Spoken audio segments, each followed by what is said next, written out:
How are you, my friend? I am doing well. How are you doing?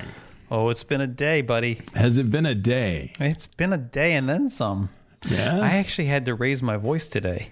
Ooh, please tell me about this. I'd rather not talk about it. I'd rather not relive it, I think. But, yeah?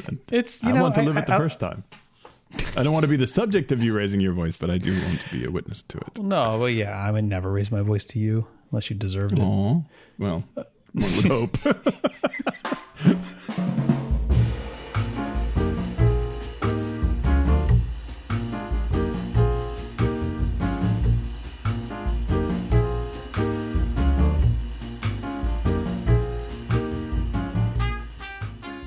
So it was just, I like to say that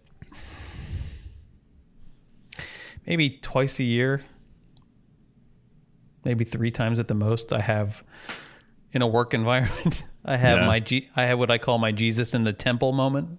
Ah, yes. When you weave your own whip and where you're like morally on the right side. You've got and you just lay it out there. The spear of righteousness is behind you. And I had an entire meeting of this. It was like one after another thing of like, and I just feel like the entire world operates based on this one rule of dad. Like, you have to sometimes raise your voice. And it doesn't even mean like actually yelling. It's not yelling. It's not like screaming and cursing and calling people names or anything like that. Emotion increases volume. It's a little different. Yeah. That's saved for Tuesday. But it's well, I think the trick is to be very judicious about when you do it, and yes, and it has to be rare because otherwise it loses its effect. Right, exactly. Yeah. But the thing is that for some reason most of mankind is conditioned to sometimes they're just going to wait for that. Mm-hmm. And dog kind too. Dog kind. My dogs, especially the Australian Shepherd. Mm-hmm. She has no fear. She has absolutely no fear until I literally yell at her. Uh-huh.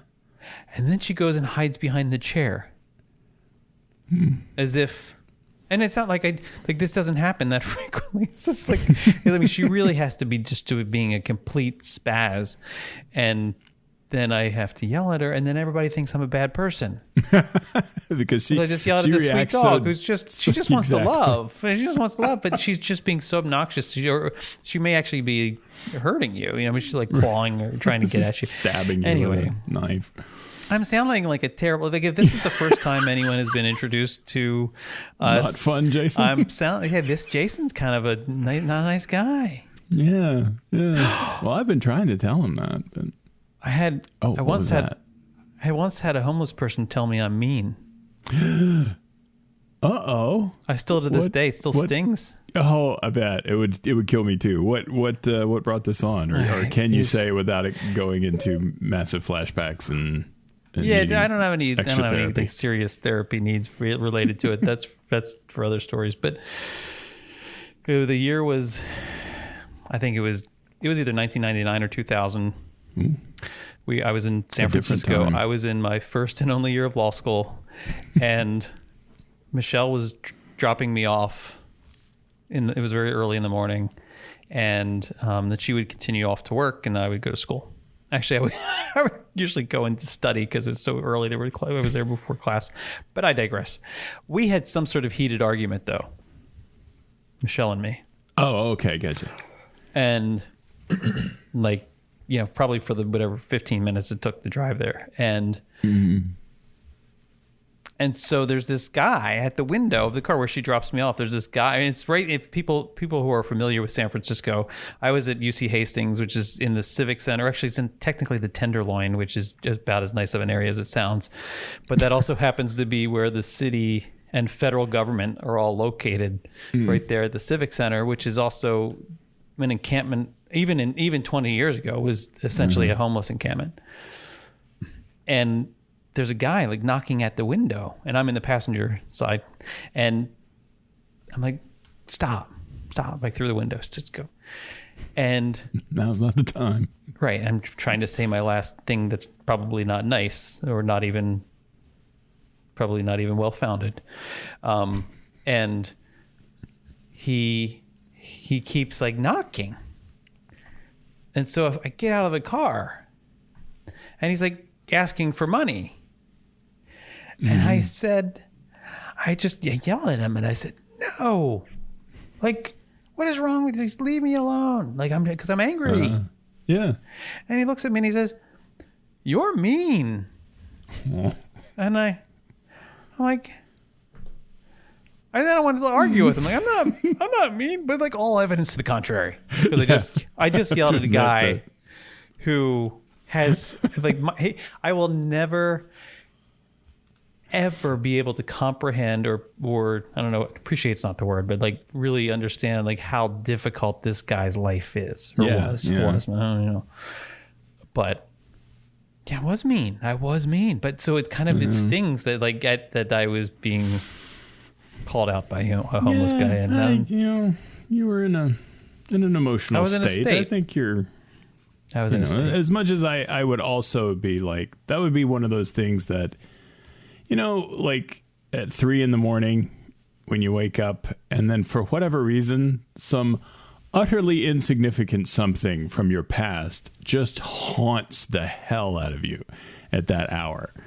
It's and then like in the morning, you're thinking of that exact same thing, and you're like, that's not as bad as I was making it out to be at 3. Why does that happen? Why do things seem so much more, I don't know, alarming or disturbing or whatever at 3 a.m? Let's unpack that. Hour of the wolf, they call it. So for me, number one, I don't usually have that kind of reconciliation, because I can tell you I was up at 4:30 this morning having similar thoughts, and I didn't recover from. Actually, I went. We should come back. Well, I meditated. Okay. I meditated. I actually used my Oculus Quest 2. Hey, and I found a new meditation app. It's probably not new, but it's new to me, and it's by people I like, and it's pretty fun. Is it good? Yeah, neat. Yeah, I need to check it out then. Yeah, it's called. I just got the Quest myself. It's called something that sounds not very meditative at all. It's like I don't know why. Funky Town. Well, there's an app. It's like so Bay Area. Like it's just. Do you want to know what it's called? I'm sure it's an abbreviation, right? Uh-huh. It's called Trip. Trip. Of course it is. Transcendental. TRIPP. No, it's not transcendental at all. It's all. Yeah, it's two P's. Two P's like in Knapp. There you go. And anyway, it's fun. It's good. It's not terribly sophisticated, but it doesn't need to be. And there's really cool elements. Against the. And that'd be off brand for meditation, I think. Well, but it's more sophisticated than you'd expect for a meditation app. You're like, really? there's actually games embedded in it. What? As part, yeah, because the whole idea of mindfulness is about like focusing and not having your mind drift. So it's kind of related to that. So they're giving you something to focus on. Yeah, sure. That makes sense. But I'm trying to think of the guy's name. I can't remember the whatever they call him. I'm sure it's not Yogi, but it's like the dude, the teacher who is behind it. You'll see when you go into it. But anyway, it's really well done. But I'm not here to talk to you about that part yet. I'm here to talk to you about unpacking your, what did you call it? Howl at the Moon. Oh, Hour of the Wolf. Hour of the Wolf. Yeah. Howl at the Moon. Ozzy Osbourne, right? Howl at the Moon? Yes, Howl at the Moon. Crazy Train on that album, I believe. Oh my God, such a good song. Like, no, it's Blizzard of Oz. Never mind. Okay, whatever. It's probably one of the most dangerous songs to have playing while you're driving. Oh man, it is one of those songs. This is liable to be the Crazy Train if you play this song while I'm driving. I once made a mix CD. Going off the rails. I once made a mix CD for my brothers, I have one older and one younger brother. called Vehicular Homicide. It was called, I wonder if I still have it. It's called Pedal to the Metal. Oh, yeah. It was basically, and it was like, and the subtitle, because of course I did cover art and everything for this. Oh, of course you did. Right? And the subtitle, it says Pedal to the Metal, Music for Driving Fast. Oh, yeah. So clearly Crazy Train was on there. What else was on Pedal to the Metal? Oh, now you're going to make me think K-Tel's Pedal to the Metal. Hey, who's that cat pedal to the metal? It's a really good question. I don't even know that I. Oh, really? Oh, man. Well, how would I mean, it was like 20 years ago. You remember that it's Pedal to the Metal. Of course I do. Music to drive fast. Of course I do, but I don't. Okay. Oh, hold on. Oh no, what happened? I was trying to spotlight search on Macs. It's not very helpful. It's elusive. Yeah. So I. Really? I don't know why, but like I typed in pedal to the metal on my Finder search on my Mac, and this is embarrassing, but the digital booklet for High School Musical 3 came up. I get your head in the game. I mean, I think that's the first one, isn't it? I don't know. I think the first one's the only one I know anything about. It's the only one worth watching, and even that, it's. I actually saw that one live. I saw that. Yeah, I don't know. I don't know. I'll have to search this out at some other point. Anyway, I'm gonna make a Spotify list. Your middle of the night. Yeah, I'll recreate it if I need to. Your middle of the night thing. Yes. So for me, it's like three distinct issues. Like number one, is that thing that really has you worried, either from something that happened today or something that's coming up, or even something that's just imaginary. Not imaginary, but like, thoughts of death. Those sorts of things that strike me at bedtime. Or late or in the evening. Like there's that something. It's the same period of time where like you could the creative juices are also flowing. So like the mind starts to go in weird directions. But some hypotheticals going on up there. But it can go in a negative place, and then you just become like, fixed on this. You get anxious. It's like anxious mode. All right. I don't know if you have that or not.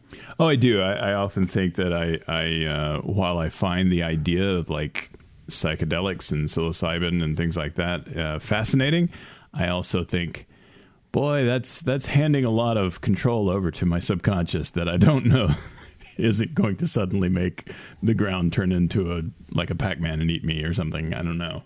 I have a feeling that my brain would do bad things to me. I have no doubt that my brain, there's that little part of me, whether you want to call it like the lizard brain or like the little, like, I don't know, what did I call it? Remember the angry dude, angry Jason or whatever, me? Like, we talked about this on a previous episode, the little dude that sits inside. It's like, yes. I can't remember what we called him. Didn't we name him? We named him something. I'm sure we did. We tend to name everything. We do. Or in Buddhist tradition, it'd be called Mara, right? Like Mara? I'm going to send like arrows of doubt and anger and Mara jealousy sounds like a and jerk at you, right? Anyway, but I think that if I was to do any of that stuff, even in a therapeutic environment, which, because they do that sort of thing some places. Yeah. I wouldn't come out alive. Right, no. There's no putting that back in the bottle. And I think it would be like, I know it's like an iceberg. Like I've seen the tip, and the tip is pointy and seems rather large as it is. And it's causing me anxiety. I don't think I want to see the rest of that iceberg. I think under the water. Yeah. Let's just leave it. I actually had this argument with a therapist once, not my therapist, but the guy who was a therapist. And I said, I say, well, this is the same argument I had with my English professor in college, my English lit professor in college, he didn't like this too much, but I raised my hand. I was like, do you think maybe the author just intended it for us to just read the book? Yeah, they don't like that. Why are we always trying to figure out, like, what do they mean? Maybe it's just a story. Maybe it's just a good story. They didn't like that. Just like the therapist didn't like when I said, sometimes wounds are just meant to heal over. Like, I'm not sure you should pick at all the scabs. Like all the time. Sometimes, maybe you just leave it alone. Like, it's like those, it's exactly like this, actually. It's like those super fun sites where, from places where they dump toxic waste in the 60s and 70s, and then you can't do anything now with that space because it's leaking nasty stuff into the ground and so to do anything with it and to build on top of it, because otherwise the ground's useless, you have to seal it. And they usually get like the Army Corps of Engineers involved, and they basically contain it. So you're not actually, because it would be too dangerous to pull it out. Right. Yeah. It's too dangerous. Right.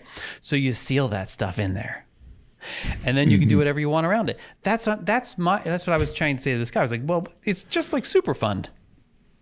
He didn't like that. I don't understand. Yeah, it does seem contrary to popular belief when it comes to therapy. I mean, just pack it away in a box. Put a cap on it, man. Let it fester. I'm not suggesting you should just like enjoy living with toxic waste. I'm saying it's there. It is there. You might as well seal it off. Why breathe it in? Right. Just stop breathing. I think that a lot of the potential bad that would come to me from your psilocybin or something. From my psilocybin experience would be from the anxiety about my psilocybin experience. It would be like this weird negative feedback loop that would be a self-fulfilling prophecy. It's like, because the part of your frontal lobe stays intact enough that it's thinking, you'd be thinking, when's it coming? All right. Am I actually dying, or is this the psilocybin? Like, right. Because I know I'm dying. The question is whether it's like perceived dying or actual dying. Right. Or it's like, I know my brain is going to send the Joker after me with a giant fork. I know it's going to happen. Yep, there he is. Oh my God. It's like going to happen because I'm worried that it won't, or worried that it will. Yeah, I don't need that. I don't need that. I think they say you discover things about yourself, and I think I would definitely do that, but it wouldn't be good things that I discovered. I'm afraid that I would actually discover that all the things I thought were true are true. Exactly. Like, oh yeah. Great.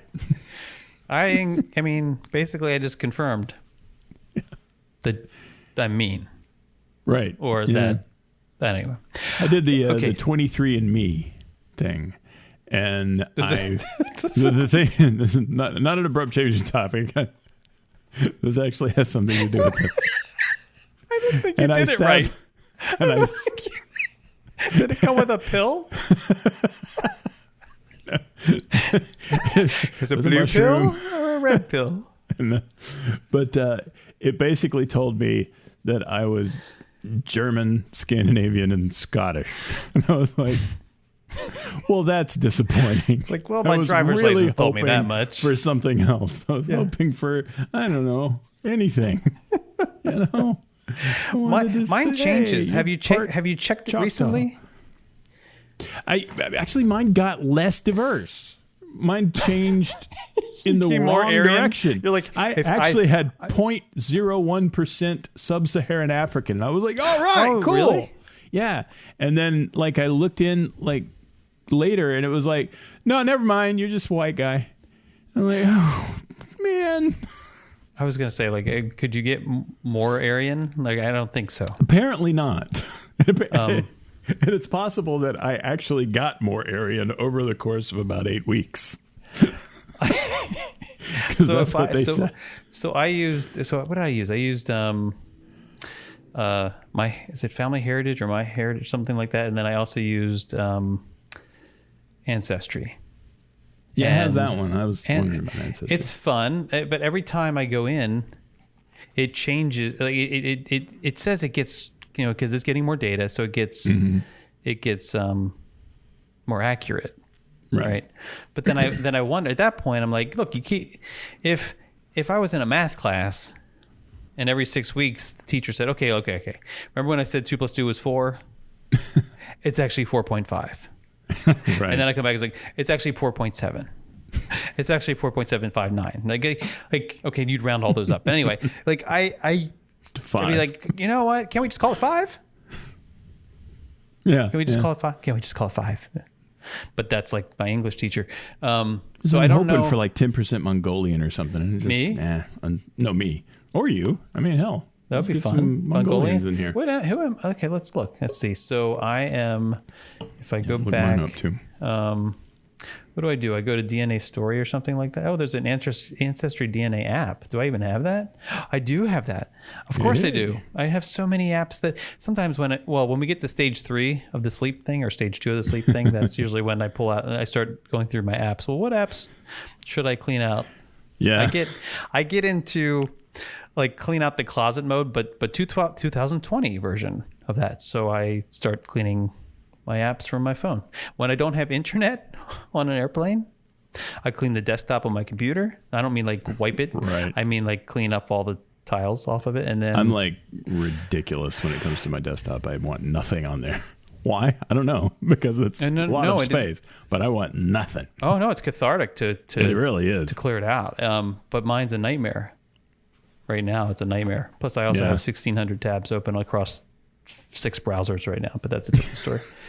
You think I'm kidding? I do not. I'm only kidding about the 16,000 part. I'm not kidding about the 6 browsers. It's a lot. But it's probably like 42 tabs across each browser. It's the only way I can compartmentalize my life properly, my friend.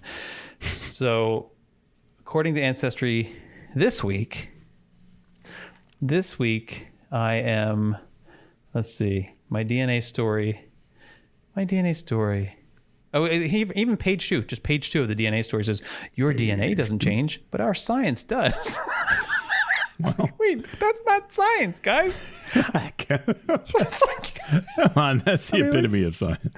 Science doesn't change. The discovery, the information can change based on the scientific method, but science doesn't change. Well, I guess, whatever was right was right. You can't say our science. You don't get your own science. That's true.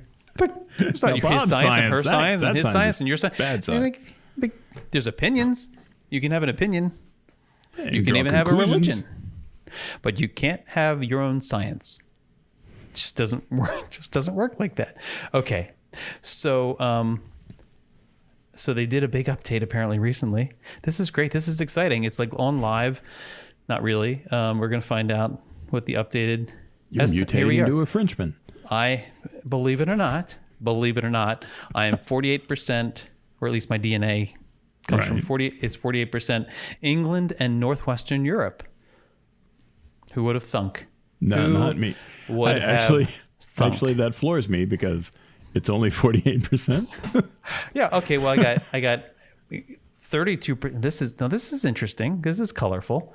I have 32% Baltics. Oh, Baltics. Look at you, the Eastern European. 9% Sweden. That's a lot of Sweden. 5% Scotland. Wow. That's what I'm talking about right there.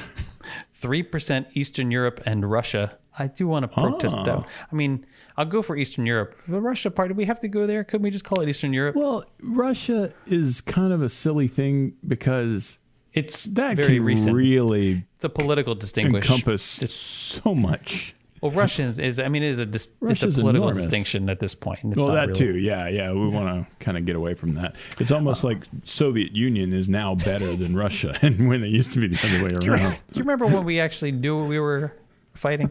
2% the Balkans, not Balkans, the Balkans. The Balkans. It's like the Tudors. Right. Not the Balkan. And 1% Wales. That seems really specific. You're 1% whale. Well, not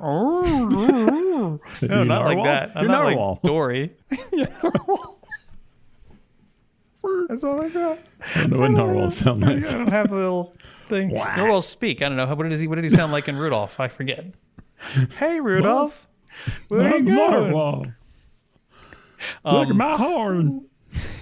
Yay. Why does he have to speak like that? Because that's what narwhals sound Why like. does he have to sound like... Hey, man, he's got a horn on the head. Why does he have to sound like Lenny? Why? Hey, George. George. I'm going to see the rabbits, George. Go see the rabbits. Like the rabbits and the narwhals. Okay, Lenny. 1% Wales seems weird, right? So you're Welsh. You're slightly Welsh. Well, 1%. Somehow, I'm 48% England and Northwestern Europe. And but 1% Wales. It's like that's it. So mine, on the other hand, European, 100%. Northwestern European, 99.1%. I am 52.3 British and Irish. And they went British, not England. British. Yeah. Well, I mean, because it's got me and under British and Irish, I have Glasgow City. Wait, they got down to the city level? Yeah, man, they've got Greater Manchester, which, glory, glory, Man United. County Durham, Edinburgh, West Yorkshire, Yorkshire. But also, so out of that 52.3% British and Irish, we move on to French and German, more specifically Lower Saxony in Germany, 22.1% that. The place, Norway, accepted me as one of their own. I was mistaken for a local so many times. Yeah, you mentioned that. Only 5% Scandinavian, apparently. I'm more Scandinavian than you? It sounds like that's true. And this is what happens when you have your own science, not people. Even, this is look. You don't have to look at us and come on. And then broadly Northwestern European, like what the heck does that mean? 19.7%. Southern European, 0.6%. So I might be a little Italian or, I don't know, Sardinian or something. Yeah, that's good. I wish I had some of that. And then broadly European, 0.3%. I think it's hilarious that a utterly meaningless term, broadly European, is attributed to such a minuscule percentage of 0.3%. I think that's hilarious. But that's everything. I used to have on here 0.1% of sub-Saharan African. And I was like, oh, that's awesome. I like how they have, like, they give me a little map of the England and Northwestern Europe because it says on here, primarily located in England, Scotland, Wales, then also found in blah, blah, blah. And most of it is this, I don't know if you can see that. It's like this, it's got like the little map. But there's this little piece over here. This little piece right here on basically Dunkirk and was that Calais? Calais? I don't know how you pronounce it. Calais. French. Anyway, and I'm pretty sure, I think that's probably me. Well, I think that's where I was. I was right there. I think I was right there. There's actually an area called, it looks like Estaple. I don't know. I probably confused it with Staples. Someone said, hey, can you go to Estaple? And I was like, to get whatever. And I was like, oh yeah, I'll go Staples. And then I got left behind. And I can see myself standing on the edge, practically, looking across the channel and be like, guys. Yeah, that was my ancestor. Guys, we're going to go to Canterbury. Leave Jason behind. Or it wasn't Jason, but it was like, yeah. Muck Thorsten behind. Thorsten. I don't know. Thurston Howell the Third. So there's that first stage of anxiety, middle of the night. Not middle of the night, right when you're going to bed, right? Then there is the wake up in the middle of the night. And now it typically would be a 3:30, 4 o'clock kind of thing. Yeah. You wake up and you have that. So for me, it's either you wake up from this dream you just had, where the dream was so terrible and so realistic that you wake up from it and you're not really sure whether it's like, was that real or not? Yeah. Right. Did I? Right. No, I won't even talk about what I did. All right. And then, or you wake up like mean to a homeless guy, remembering that thing. You're like, did I really do? Oh, I did. Like that thing happened today. I can't believe. And sometimes it's a terrible thing, usually like a tragic loss of some sort, or but it's that thing where you wake up and you're like, oh my God, that did actually happen. That did actually happen today. Now, like, are you correct that it did? Oh yeah, no, that's like the real life things, right? And then you have that terrible like anguish about it. It's like, yeah. It's like, okay, I see what you're saying now. Yeah. And then there's the anxiety that's about, it's not usually the same type of anxiety about the go to bed anxiety. It's the anxiety about the thing you need to do. Yes, that's the one I get the most, I think. And the question and then you start to look at the clock and you think, should I just get up and do it? Yeah. Should I just get up and start addressing it or dealing with it or working through something? Yeah. Like should I just get up? Or maybe I can fall back asleep. Maybe I can fall back asleep.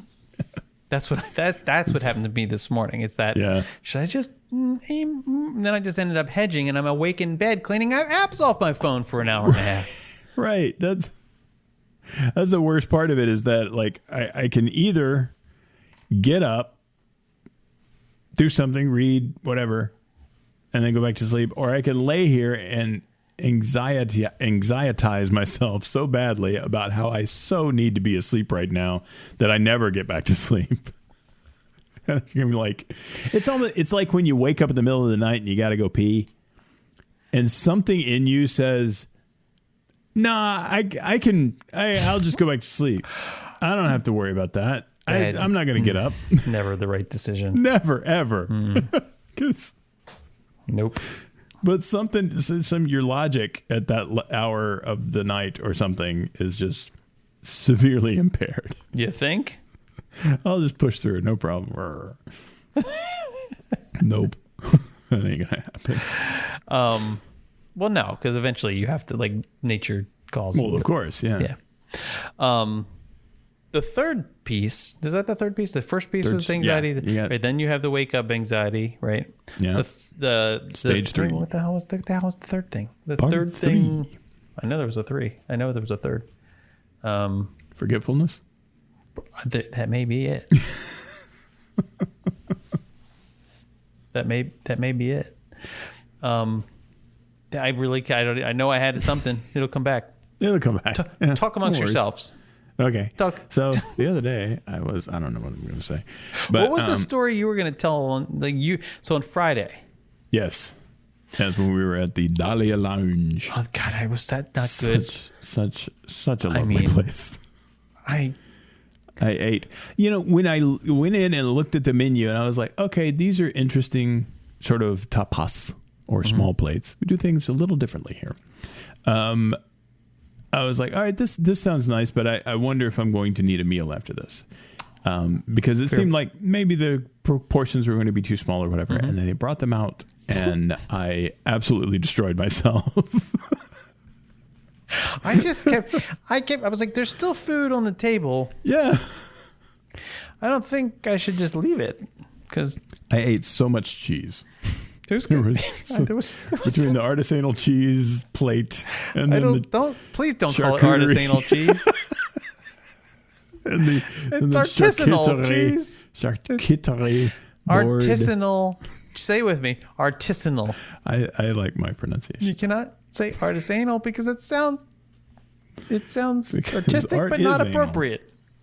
But that was just a lovely evening. Can't recommend it more highly to anyone else. The Dahlia Lounge at Disney's Coronado Springs in the Gran Destino Tower. It's amazing. Very lovely. Very lovely. Up the top there. There's the other lounge downstairs, but you want the one up top. Barcelona Lounge is nice. It wasn't open when we were there, but it's nice. Oh, it is nice looking anyway. No, it's like a very gin heavy bar. That's the one on the bottom, right? Yeah, and they have a make your own gin and tonic. And I assume that's more than just gin and tonic involved. Oh yeah, Yeah, there's a It's whole like bunch make your own BLT. I'm like, well, you put the B, you put the L, you put the T. Well, I bet somebody could say, well, you could decide with different kinds of bread. You use sourdough aioli and crap on it. Yeah. Oh, me. Can you imagine a make your own? What if there was a place where it was like make your own BLTs and make your own gin and tonics? Yeah, like BLTGTs. You just check the list. Like, I want these things. Oh, kind of like a sushi bar. You got the little check boxes and your little golf pencil. But like building your own. It's almost like build a burger kind of thing. Like you're building your own BLT, so you get the different types of bread, whether it's toasted or not. What different condiments do you want there? You want the aioli, or you want the mayonnaise, whatever you want on there. Even different types of bacon, maybe like different cuts or different styles or different flavors. Because there's cooked a little differently. You got the really hot, crispy ones, or you got kind of the floppy bacon that some people like. No, but some of them have like a maple flavor added to it. Some have a hickory, like apple. Yeah. And then you could have what else? You could have different kinds of tomatoes. Different kinds of you got like Roma and fried green. And can you imagine a BLT with fried green tomato? And the different bread. You can have all kinds of breads. Yeah, but I felt fried green bacon, lettuce, fried green tomatoes. Yeah. BLFGT. How's that not a thing? I don't know. Like with so many things, I think somebody has to have done this, but I don't know if that's true or not. But like, can you imagine? But that's all you do. Just the BLT, and then all of the different, place. Almost an infinite permutations of BLT. Then you could have fake. You could have fake bacon too. Like you could have fakin.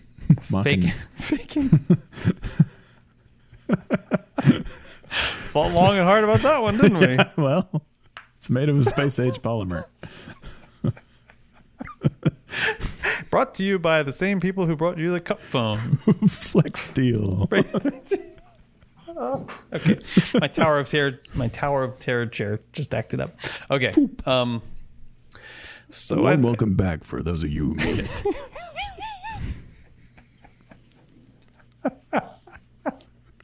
That's so bad. Okay, so the Barcelona Lounge. We're talking. First, we were talking about Dahlia Lounge, which is amazing. Yes. And should not be missed. And it is open now. Unless I'm trying to go there, in which case, stay home. Because I want room. That's not very nice. No, it's not. I mean, it's kind of mean. But if you've had one of those little blue cheese and the jam on the toasted bread things. God, that is the jam, isn't it? Like, you got to get out of my way. That's incredible. And they're not paying for this, folks. All right, here we go. I found the Barcelona Lounge menu, which includes the build your own gin and tonic, I think. Maybe. Oh, right. Yeah. So it's different gins, obviously.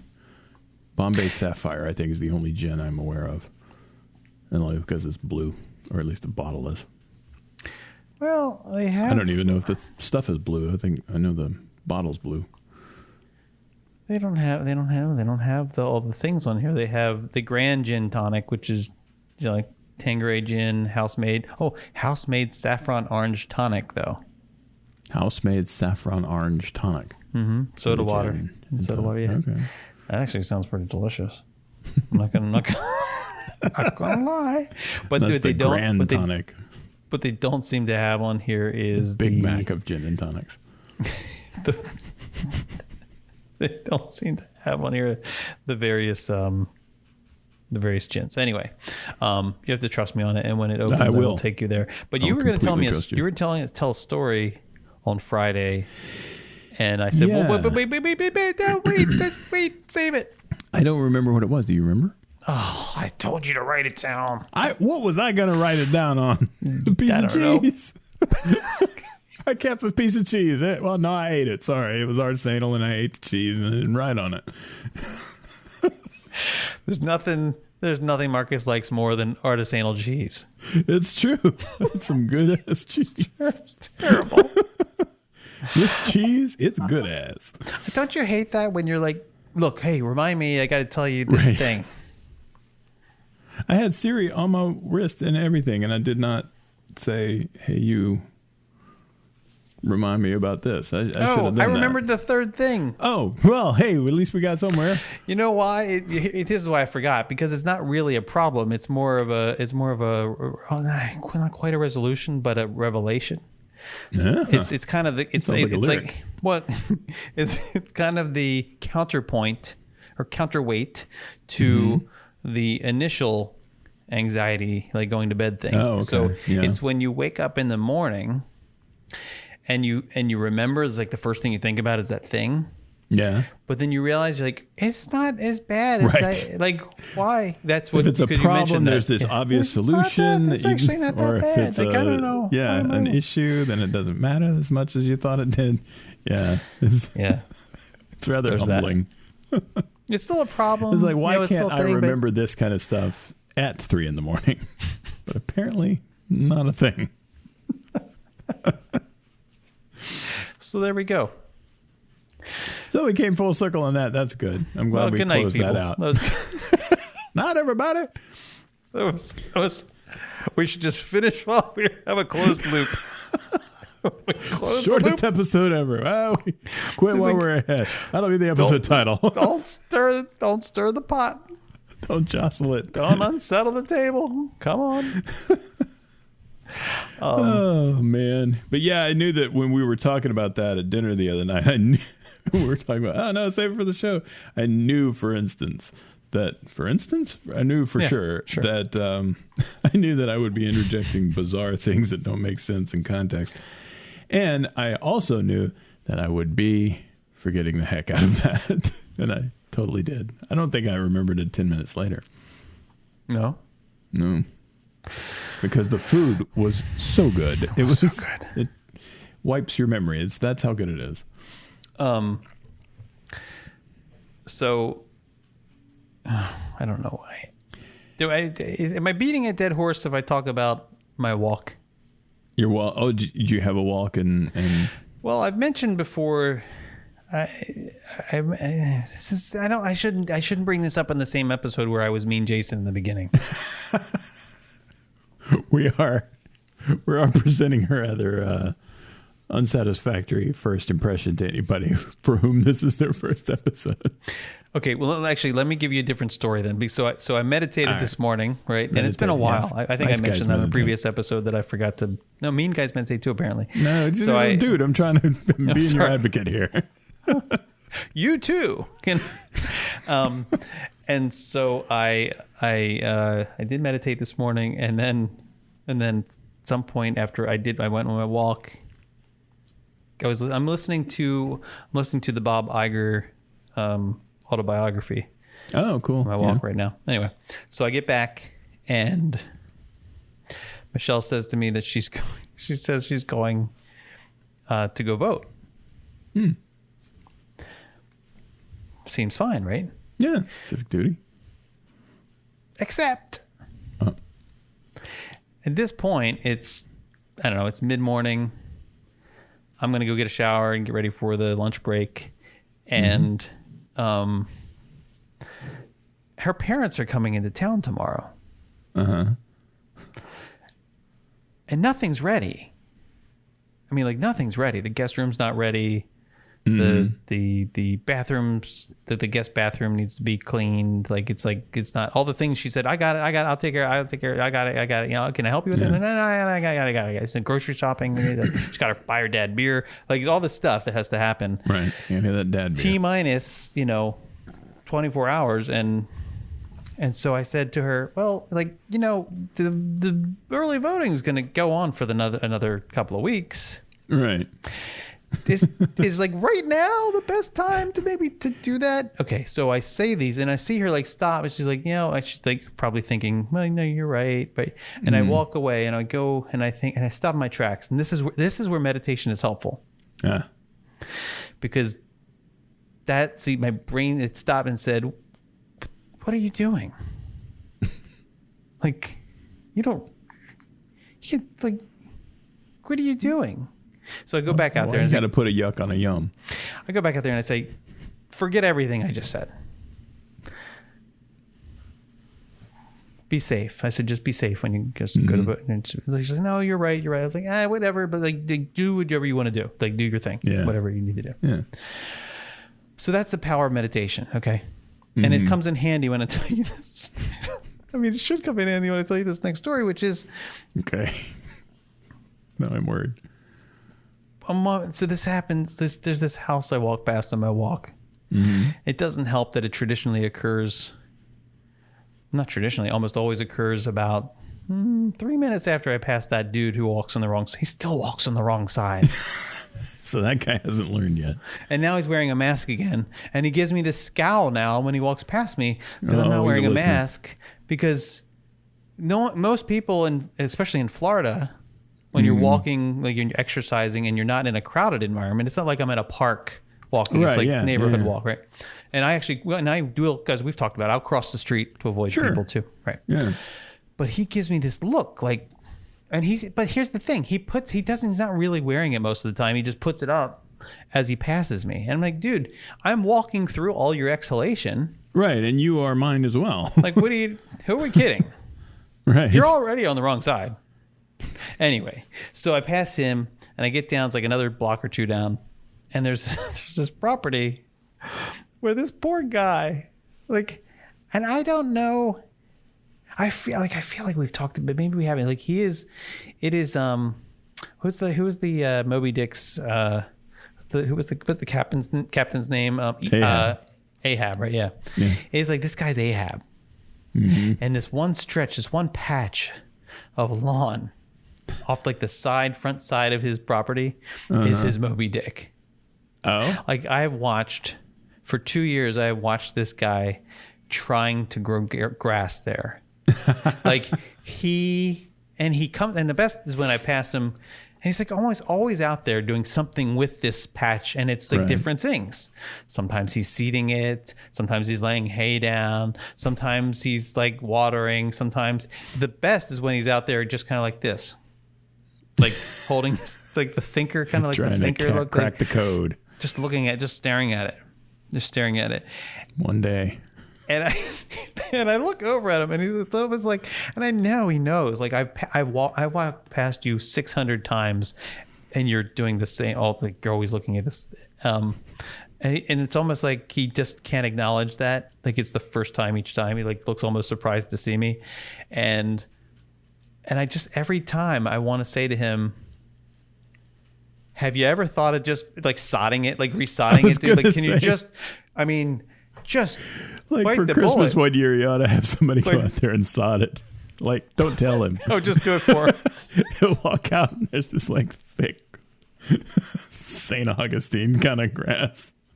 Well, that's the only thing you can put down here. Yeah, they're very serious. So, I mean, you sign, like they make sure that like when you're signing your mortgage paperwork, like you have to acknowledge.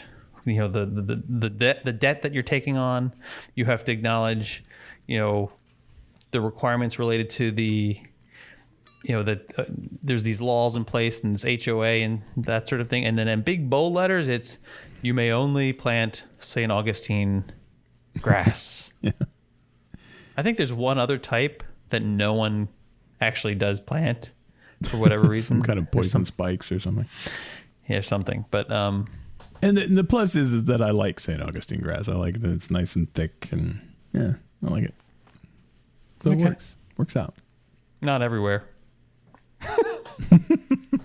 Well, not on this guy. This poor guy's like, maybe this is where you should have a patio. Yeah, there you go. Hey, maybe you should put a little concrete. Maybe you should put a little rock garden, like a little Zen garden here. There and you go. You could have a meditative maze, like one of those like those wandering paths. How big paths. is this patch of grass that we're talking about? Or patch of I don't know, probably maybe 15, 10, 12, 12 to 15 feet wide and about 30 feet long. Oh, wow, okay. So it's a lot bigger than I was it's imagining. not like a little bald spot. Yeah, I was thinking like maybe on the other side of his driveway or something, a little sort of curved. It is, median but it's a wide space because he's on the end. He's on the end. Okay. Yeah. So I don't know. Maybe my math's Zen wrong. garden, that'll work. Right? Perfect. And it looks like he did it on purpose, which you would. It's not like they happen. They don't just like pop out. Like, oh, look at that! Look, isn't that a beautiful accidental Zen garden or a naturally occurring Zen garden? I tripped with this box of rocks. Look how those rocks are stacked. They raked themselves somehow. And it looks like waves. A lamp. Oh, it looks like waves flowing through the sand or rocks or whatever that is. Now I want a Zen garden. See, I really want one too, and I live in a townhome, so I don't have anywhere to put one. Well, we can do one in my yard. There you go. Let's do it. It'd be like a nice little project for us to do. Yeah. Can you imagine? I need to rake some yard. What the hell are you doing? Nothing. Like, where's my super suit? But it'd be like the opposite of that. Actually, Michelle, she's such a good sport. She wouldn't care. She'd be happy with or without it. She's awesome. Whatever. It's like, yeah, sure. Wouldn't that be nice though? A little like. I'm getting into bonsai trees. You are? Well, we had one. I did too. I've had two, and they had a juniper, and which everybody gets the juniper as their first one, and we called him Chi-John. And you named it? Well, of course. You have to name them. I name everything. But I'm going to call my next one Qui-Gon. There you go. Should be that. And then you have Obi-Wan next to they get cut in half. Yes. That's no good. But we thought he seemed like an indoor kind of bonsai. Turns out he wasn't.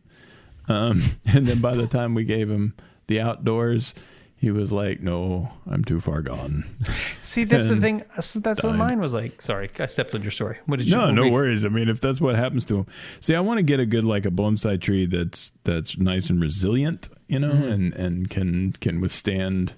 And we took care of him. So you want a ficus? We right, like preferably the kind that like offices rent, and they're made of plastic.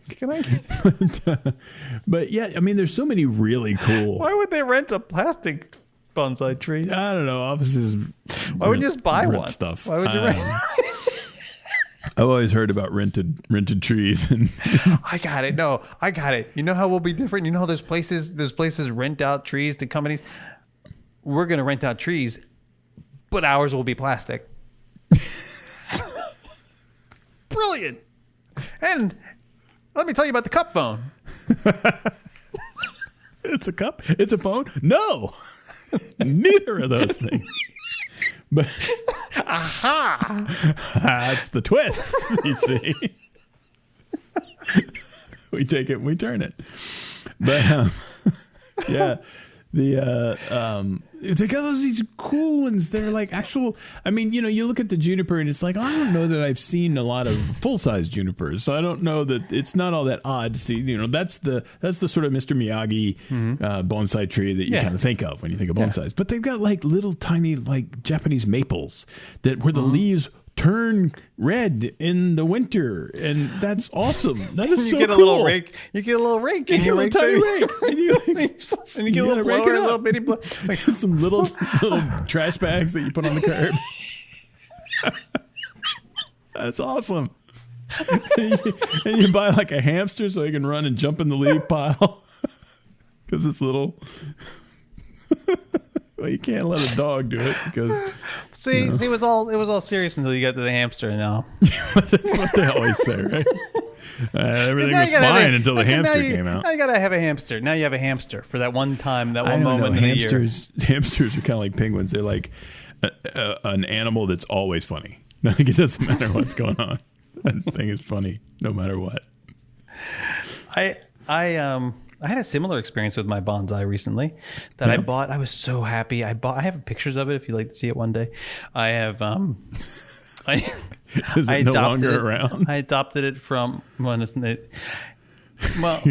a complicated question. That's a complicated question. So I purchased it or adopted it from the Mitsukoshi department store in Japan Pavilion. Mm-hmm. And I was so happy, and they put it in a box, and and people like were staring at me as I'm walking out Actually, I didn't. Actually, you know what? They took it to the front of the park. Not the front of the back of the park. Anyway, I got it. People are looking at me like, oh, what does he have? Because it looks like an animal because it's got holes in it and stuff. It looks like I'm carrying like a little puppy around in a box or something. What pavilion has puppies? Well, all of them. Find that one. No, that would be... No, that's Carl. That's that. Okay. Shih Tzu, what they call it.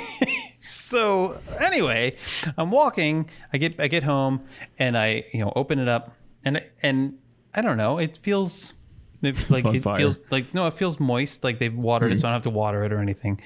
And then I'm deciding where am I going to put it. I'm finding different places. And then I'm trying to read up about it because the little card it comes with says nothing really. Yeah. Welcome to a happy tree. Like basically it explains the sunlight, but it doesn't explain the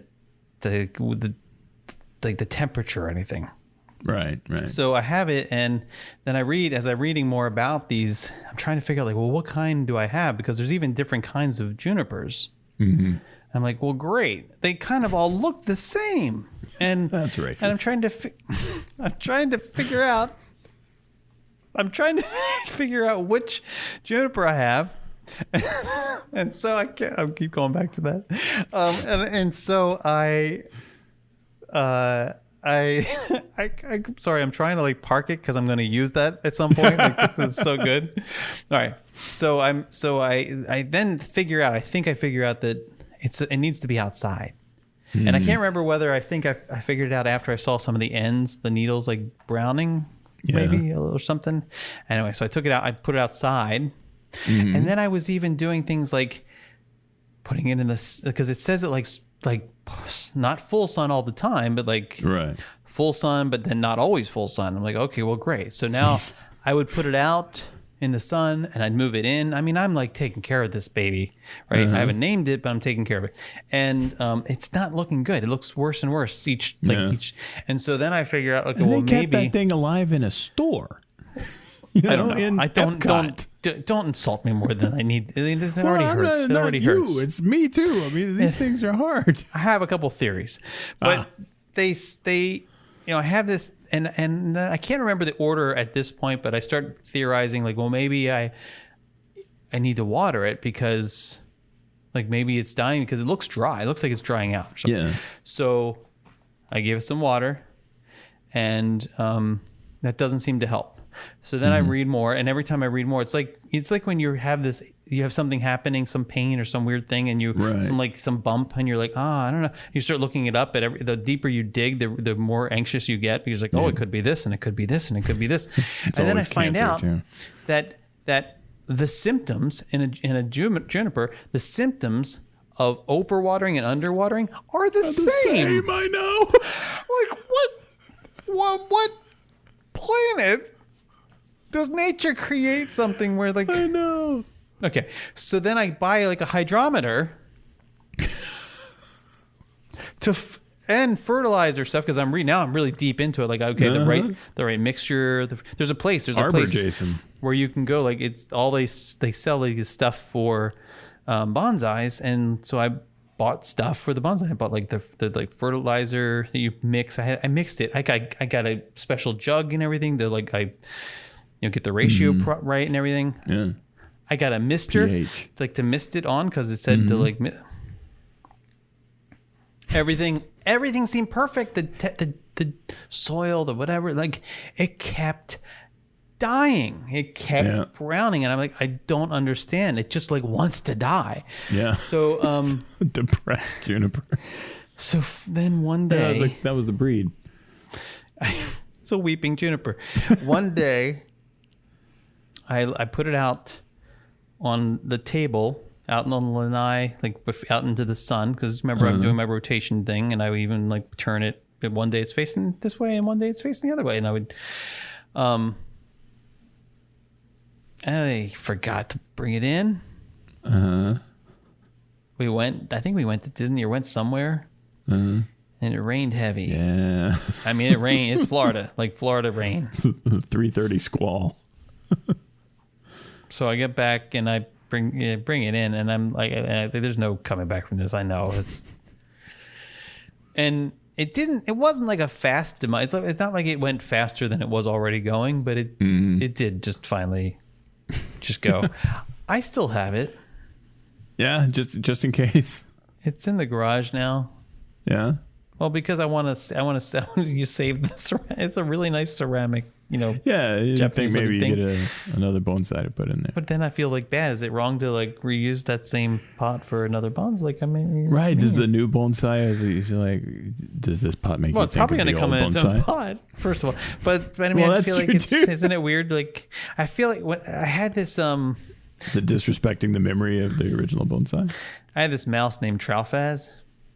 Troufaz? Yeah, Troufaz. That was Astro's real name. Astro. On the Jetsons. Oh. His real name before he was like adopted by the Jetsons was Troufaz. Anyway. Wow. Yeah. There was like an origin story for Astro the dog? Yeah, there's a whole episode about it. Wow. Because Jetsons almost lost because he came looking. One. Yeah, it's great. Astro Begins. Yeah, you should look it up. Hanna-Barbera. And he was great. Oh, he's such a great mouse. And I could take him places. He would, like when I would do homework, he would sit, I could put him on the desk and he would just, sit there, run around a little bit. He'd go up my arm and come sit on my shoulder and then come back down. And he never like peed out. He would poop sometimes, but he never peed outside of his little cage thing. And his habit trail.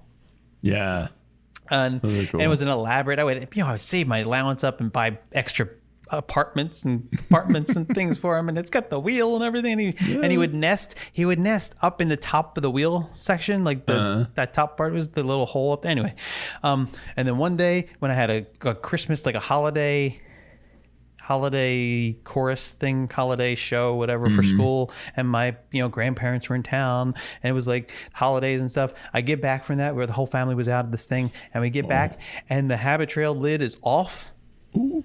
And he's gone because I had it on the floor for some reason. Or I don't know where I had it, but the dog that was home got to it, hit the thing. And I'm freaking out, like, where is it, right? And so I sleep on the floor next to the habit trail with a little flashlight on it, like hoping that he'll come back, into the thing in case because we couldn't find it. It didn't look like he was eaten or anything, but maybe he was swallowed whole. In the middle of the night, there's this yell.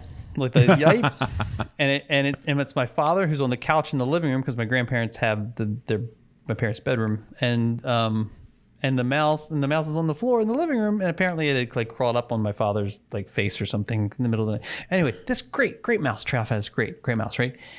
He dies on the wheel. On the wheel. On the wheel. He has a hard like. Poor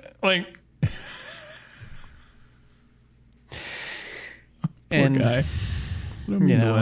It's sad. I know. No, it's sad. I don't. Anyway, so wheeled himself to death. I don't know what we did. I don't know if we buried him. I don't know what we did. Anyway, they didn't flush him. Slingshotted him. Bottle rocket. But the next day or maybe 2 days later, I don't know if I was encouraged or what, but like I went and got this it was a little miniature dwarf hamster. Mm-hmm. You ever seen these things? They look like little tiny if an Ewok and a Weeble Wobble had a baby, they would look like these things. Cute, tiny, beautiful little thing. Ewok, Weeble, baby. So we come home and I'd cleaned out the habit trail and everything, and then I got it all reconfigured and ready and I had it on the kitchen counter and put him in there, and he's like exploring. He's like, oh, because it's a hamster. He's look at this. Oh, what's this over here? Right. And everybody in my family's like gathered around looking like, oh, look, he loves it. And I just break out crying. No. I mean, I just lost it. You remembering? Yes, because I'm like, and part of it was it wasn't so much that I was missing. I mean, I was missing Troufaz, but it was that I felt like I'd wronged him. You disrespected his memory by bringing a new putting it in his rodent in place, his domain. That's how I'm worried about like whether I can do. I don't know if I can use. Well, yeah, that's probably what my parents said. But this is that's how I feel about this bonsai tree. I don't know if I can. I don't know, but I can't. There's a couple of bonsai nurseries around here, and you might be able to.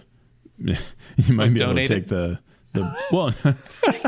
I guess you could, but like, you'd be like, "Hey, can you fill her up? Like, can you put a tree in this that doesn't have its own thing yet? Like, you've still got it in the someone else may benefit the bucket that you start these off in." It's like donating. It's terrible. Oh my God, we're talking about what are we doing to ourselves? We should do this. You got a trout fez in your pocket? We should do this. We should do the Zen garden thing. Definitely. Apparently, we need it bad. Yeah. And, I mean, I have it all in my head now. I can see it. Why don't we? We got to do it. Let's just do it now. We got to just do it. Let's do it. I'll be there in a sec. I'll be like 10 minutes away. Let's go. Just do it. We got to plan this. We can plan it.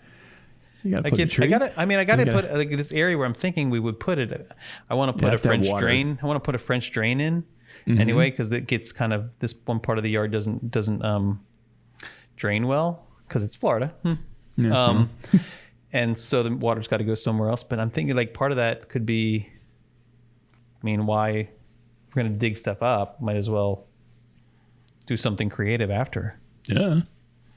I think there are sort of requirements. Like all of these Zen gardens have to have like a water thing, and then they got the I thought you meant like requirement like federal. According to the federal handbook of Zen garden. Well, it might. Tending. You never know. Your HOA is like, hey, the Zen gardens have got to have a feng shui factor of 20. It's like, I see your Zen garden is pointing east. Well, it depends on where you're standing. Kind of a Bill Cosby. Well, the Zen garden's got to be first. You can't do Bill Cosby. And you start doing the meditation, and you make your face like this. Did you not get the memo? You can't do Bill Cosby anymore. That voice is too fun to do, though. It is really good. I mean, look, messed up people do some really good things. There's terrible people who do great things, and there's great people who do terrible things. That also is sometimes true. And there's Charlie apparently Brown. Like rapists who are funny. Not everybody. There is no unsubscribe button. I'm not endorsing it. I'm just saying it's clearly it's true. It's unfortunate. I mean, God, man. What do you do? Like my mother literally has like my grandfather's records. Bill Cosby records. I think my dad still has the old records. Yeah. Like, what do you do with them? They're too good to throw away. Yeah. They're vinyls, originals. Mm-hmm. I used to sit on the floor and listen to him and watch my grandfather laugh. Yeah. That was like my introduction to stand-up comedy. And now it's like you see it and you're like, oh, I don't know. Yeah, I mean, I haven't listened or watched anything since. Don't touch it. I don't know what. Yes, there's a problem. Okay, yeah. So when we talk to the HOA person, we won't use that voice. No, probably not. We'll use the Latka voice for sure. Guess there's nothing problematic about that.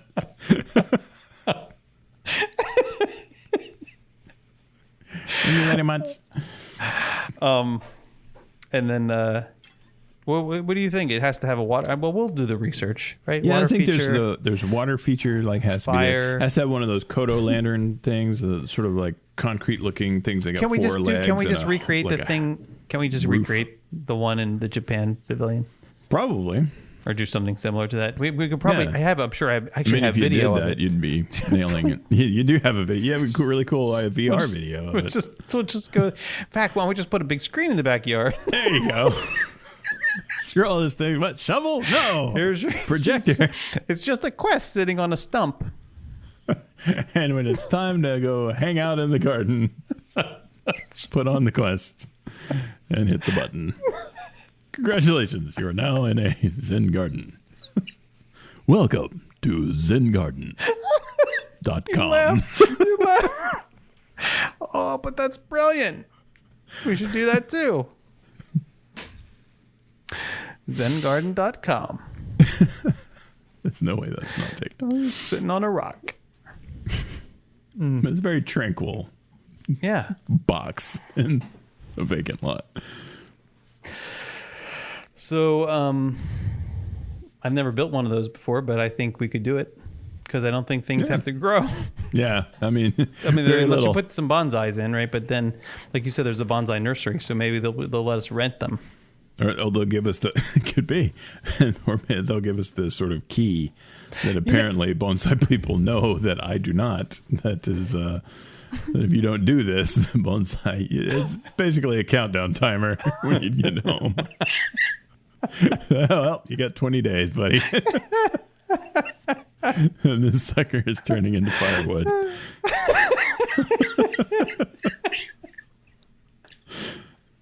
Oh my gosh. Do you have a chimenea? Chimenea? No, yeah. I don't. No, I was thinking for that. For that, yes. Well, I bought a bonsai a week and a half ago, so I'm looking for one. Well, you see on this side of the, it's perfect because my backyard is subdivided by the lanai. So on the one side we'd have the Zen garden, on the other side we have the chimenea. Yeah, it's just this. Yes, we have a bonsai crematory. Right. It's just this cycle. And we use it's yin and yang. You see, it represents the endless cycle of birth and life. The circle of life. The endless, insufferable cycle of life and death in Jason's backyard. You know what you can't find? From bonsai to bonsai in just why is it you can't hire gardeners? Can you not? Good luck. Oh, I'll pay you a finder's fee if you can find me one. Oh yeah. I, for the life of me, can't find. Like you can hire people to take care of your lawn, but these guys are going to mow it. They're going to weed eat. They're going to, I see. They're so going to do, a specific, like a gardener, like a classical gardener, like somebody who comes in and can actually like tell you, like not only say like this is like oh we should plant this or we should plant this, right? But then they take care of it. Right. So they come back by and tend to your. You can buy a house. You can. Jesus, you can. What's going on? You can hire a roofer. Yes. You can hire an electrician. You can hire a housekeeper person. Yeah, just you can about hire everything else. Somebody to wash your car. You can even hire people to pick up poop. Okay. It literally is a thing. I passed it on my walk. I see so many things on my walk. Sometimes I wonder, like, am I actually in a psilocybin experiment right now? Because I passed this guy as a truck that says, like, you don't have to pick up poop in your yard anymore or something like that. That's the advertisement. Is that a problem in your neighborhood? Well, it's if you don't have time to pick up your dog's poop, apparently you can pay somebody. This guy will do it. But he also has a side gig, clearly, because he's at the park, like the neighborhood park, going like little park to little park. He's emptying the trash cans in the little park, which makes sense because he probably just takes all the poop and the trash to the dump, right? So and they have those dog poop like collector station things in the park. So it's like a twofer. He's like, look, they say, well, we'll pay you to pick up the poop bags there, and then you have to refill the bags, right? And then also get the trash from the trash cans in the parks. That's like, I'm sure the HOA hires him to do that. So there's a guy you can hire to do that. But if you want somebody to like come in and like take care of your plantings and do proper trimmings of trees and hedges and stuff, especially when you have fruit trees, like fruit trees need appropriate stabilizing and fertilizing and like all that stuff. Nope. Can't find them. I would not have thought that. Yeah, and especially in Florida. Like, there's so much stuff growing. Yeah. Like, nonstop. Not bonsai trees, but a lot of stuff. Those are just slowly dying. Right. My poor banana trees. Oh, you got banana trees? Yeah, I got a lot of banana trees, and you had banana trees at some point? Well, I still do. They're not doing as well this year because what ends up happening is that they get to a certain point, and as I learned too late from living with the land, You have to not stake them, but like support them. Right. Yeah. Put the little sort of tripod on them. Mm-hmm. Yeah. Because as the bananas get heavier, they'll bend over and eventually they'll break the tree. Oh man. So, and they grow back. The banana trees grow back quickly, but it's now the banana is never going to ripen because it's anyway. Life support's been cut off. So you have to brace it, and then apparently you're supposed to use certain fertilizers with it, like natural stuff, but like it likes a certain type of soil and yeah. Am I boring you? Is it? No, this is just really like you don't want to hear about my banana? I do not want to hear about your banana. No, thank you. We did try eating them once, but they weren't. How are they? They didn't ripen properly. They never ripened really, and so now is it due to the breakage thing? It tastes like it had potential. But it was a banana with potential. Yeah, that's good. Yeah. I can tell you're going places, kid. It was bad. I can tell you were going to go places until you fell to the ground. Well, that's a shame. Now, is it one of those big honking banana bunches? Yeah. Well, yeah. Wow. Yeah. I'm sure I have a picture. I'm sure you do. Would you like to see a picture of my banana? Oh, please show me a picture of your banana tree. Well, theoretically, I should be able to search for a banana, right? 7 foot or an 8 foot bunch. I mean, I don't. Hello.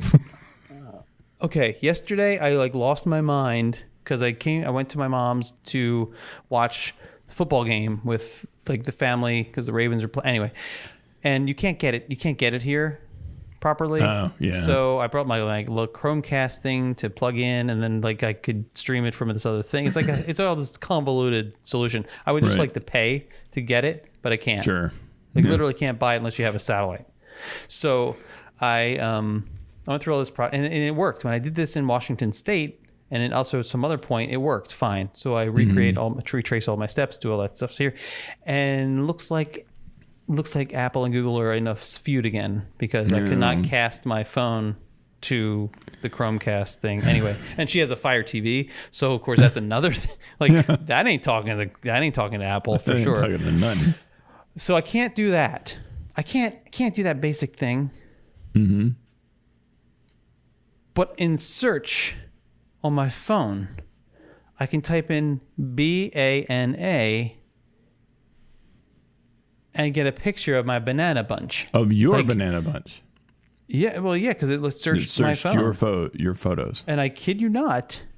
There it is, the exact photo you were looking for. Yeah. That looks like some bananas right there. Yeah, see, can you see that? Look. Yeah, a little bit. I mean, it's a little washed out, but... Well...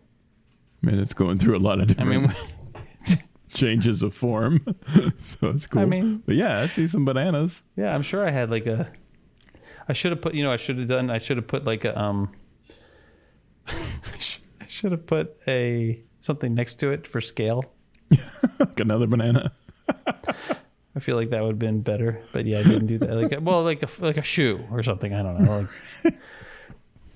Well, it's usually banana for scale, and so you just have to trust. You just have to trust me. Yeah, that was the same. Oh, when I took that down, it was the same day because I have a picture of the television for some reason of Dorian. When Hurricane Dorian. Oh, Hurricane Dorian. Yeah, so when it was a Category 5, and it looked like it was going to come hit Florida smack dab in Orlando. Mm-hmm. You probably don't know because you weren't living here, so you're like, not yet. I don't know. But I remember it was talk bad. of Hurricane Dorian. Bad. Anyway, that's when I went. I was doing a lot of tree trimming, and I ended up taking them down early because I had to because it was going to. Hurricane coming. Anyway. So that was that. There you go. Story of your bananas. Ooh, what if you tried to make a bonsai banana tree? You have little tiny bananas. I bet that would be cool. I'd name it Gleek. Yes, of course you would.